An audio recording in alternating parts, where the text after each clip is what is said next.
اولاد کا پہلا حق یہ ہے کہ جہاں خاوند وہ باپ بننے والا جس جگہ شادی کر رہا ہے اس کو رشتے کے تقدس کو دیکھنا چاہیے. کیا میں شریف گھرانے میں کر رہا ہوں یا بدماش گھرانے میں کر رہا ہوں؟ میں نیک لوگوں سے تعلق بنا رہا ہوں یا برے لوگوں سے؟ کیا بری صفت کی عورت میری بچوں کی ماں بنے گی یا نیک خاتون میری بچوں کی ماں بنے گی؟ اسے رشتے میں سلیکشن کرتے وقت اپنی اولاد کے حقوق کا خیال رکھنا چاہیے. نمبر 1. نمبر 2، جب شادی ہو گئی، بچہ پیدا ہوا تو 3 حق ماں باپ پر بنیادی آ جائیں گے. اچھا نام رکھیں. اچھے نام سے مراد اسلامی نام. نمبر 2، اسلامی اچھی تعلیم دیں. نمبر 3، اس کی اچھی جگہ شادی کرا دیں. تو ماں باپ کے حقوق، آج ہم ان حقوق سے غافل ہیں.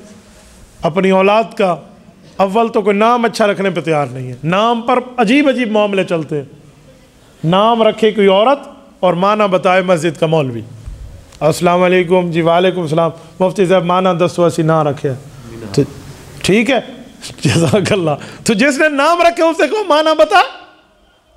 ہم مشین لگے ہوئے ہیں، ہم تمہارے ماں باپ کے جو نام رکھے ہم معنی بتاتے پھریں. میں کہتا ہوں ہم سے معنی نہ پوچھا کرو، ہم سے نام پوچھا کرو. ہم آپ کو نام بتائیں گے شریعت میں. پتہ نہیں کوئی ہندوانہ قسم کے لوگ نام لے کر آتے ہیں، پارسیوں کے نام لے کر آتے ہیں، وہ نام بتا دیجیے رکھ دو. بہت سے ایسے نام ہیں، میں کیا آپ کو کہوں. تو میرے دوستو یہ حال ہے. اچھا نام اچھا رکھیں.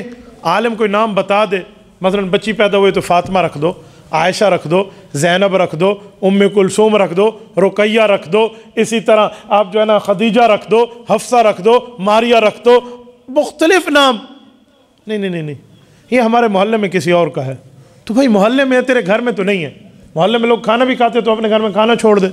نہ، اسلامی نام نہیں رکھتے، کوئی ادھر ادھر کے نام رکھتے ہیں اور پھر ان ناموں کے اثرات بھی آتے ہیں. اسلامی نام رکھنا چاہیے.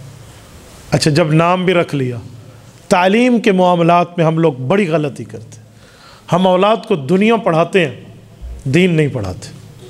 حالانکہ ہر نماز میں اللہ کو کہہ رہے ہیں ربنا آتنا فی الدنیا حسنہ وفی الآخرۃ حسنہ. فی الآخرۃ حسنہ کیا ملے گا ہمیں جب ہم اپنی اولاد کو دین نہیں پڑھاتے؟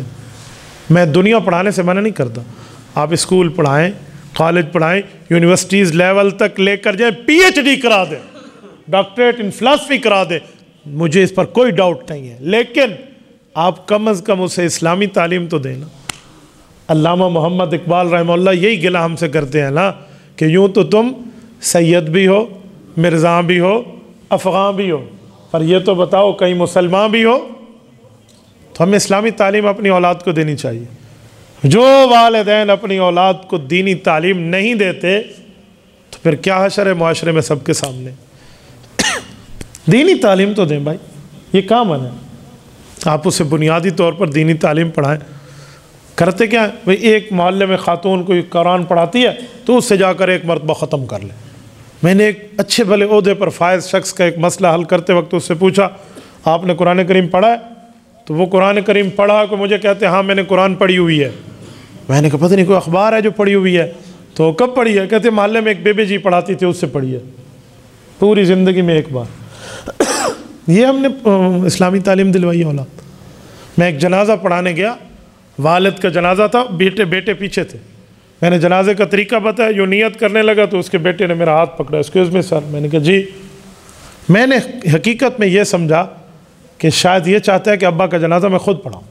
اگر اولاد اپنے والد کا جنازہ پڑھے اس سے اچھی بات اور کیا ہے؟ بہتر ہے نا وہی پڑھائے. میں یہی سوچا کہ اس کو آگے کر دوں گا. اگر یہ کہے گا میں نے پڑھانا ہے، میں نے کہا ابا جانتے رہے چلو ہم پیچھے پڑھ لیں گے، تو پڑھا لے. لیکن مسئلہ کچھ اور تھا. مجھے کان میں کہتے سر مجھے جنازہ نہیں آتا. 12ویں کلاس کا اسٹوڈنٹ ہے. کہتے سر مجھے جنازہ نہیں آتا، میں 3 بار قل واللہ احد پڑھ لوں. کیونکہ آج تک جس جنازے میں جاتا ہے وہ 3 بار قل واللہ پہ ٹرکایا ہوا تھا. اب جنازہ ابے کا آ گیا تو اب بھی 3 بار قل واللہ ہی پڑھ لوں.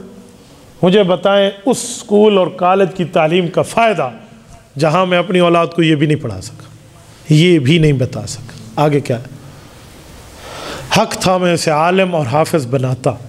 کیوں؟ اور میں ایک جملہ بتاتا ہوں. آپ دنیا دار بنائیں، بزنس مین بنائیں، کوئی اور دفتر میں افسر بنا دیں، لیکن اسے دینداری کی تعلیم دلوائیں. کیوں؟ اب سنو، جب ہم کاروبار کرتے ہیں، ایک ہم وہاں بزنس ایڈوائزر رکھتے ہیں جو ہمیں تجارتی مشیر ہوتا ہے، ایک لیگل ایڈوائزر رکھتے ہیں جو ہمارے گوشوارے بھرتا ہے. ہم فائلر ہیں تو وہ جا کر ہماری کوئی ترتیب بتائے گا، کیا لینا کیا دینا، کیا ٹیکسز، کیا ڈیبیٹڈ، کیا کریڈٹ، وہ ساری ترتیب لیگل ایڈوائزر ہے. جسمانی کوئی معاملات ہے تو ہم فیملی ڈاکٹر رکھتے ہیں، اپنا پرسنلی ڈاکٹر ہے، فیملی ڈاکٹر ہے، میرا ذاتی معالج ہے. تو جہاں دنیا میں اتنے دھندوں میں ہم نے سب چیزیں رکھی ہوئی ہیں، تو بھائی ایک آخرت کا سفارشی بھی رکھ لوں جو حافظ اور عالم ہوگا اور میرے گھر کا ہوگا، میری گردن چھڑائے گا قیامت میں. ہم نے کبھی وہ بھی نہیں دیکھا، سوچا بھی نہیں ہے. اور عالم کو تو لوگ پتہ نہیں، اور مولوی کو سمجھتے کیا ہے؟ معاشرے کا کوئی اچھوت طبقہ جیسے مولوی ہو. بھائی مولوی کے 3 ہی کام ہیں: بچہ پیدا ہوگا کان میں اذان دے گا، بڑا ہوگا نکاح پڑھائے گا، فوت ہو جائے گا جنازہ پڑھائے گا، اور کوئی کام نہیں ہے عالم کا.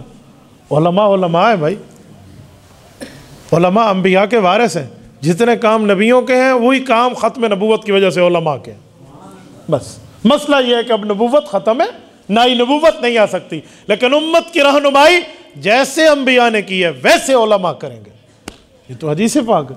ہم نے عالم کو مقام دیا کیا ہے؟ میں ایک بات کرتا ہوں آپ کے ذہن میں بات ڈالنے کے لیے، مثال دیتے ہوئے میں کہتا ہوں عالم کے پیچھے چلا کرو، آگے نہ بڑھو. ایک بار پھر کہہ رہا ہوں، عالم کے پیچھے چلا کریں، آگے نہ بڑھیں. آپ کہیں گے کیسے؟ عالم کے آگے بڑھنا بعض اوقات غیر عالم کو نقصان دے جاتا ہے. کیسے بھائی؟ مولانا یہاں نماز پڑھاتے ہیں، وہ آگے ٹھہرتے ہیں، سب پیچھے ٹھہرتے ہیں، یہ سارے زندہ سلامت ہیں. لیکن جو عالم کے آگے بڑھ جاتا ہے وہ سویا ہوا ہوتا ہے تو 4 تکبیر. سمجھے؟ تو مولوی کے آگے نہیں بڑھنا چاہیے نا، مولوی دے آگے تو جنازہ ہوتا ہے نا. تو بھائیو، اسی لیے کچھ معاملے میں ہم اپنے علماء کے معاملات بھی تو دیکھیں.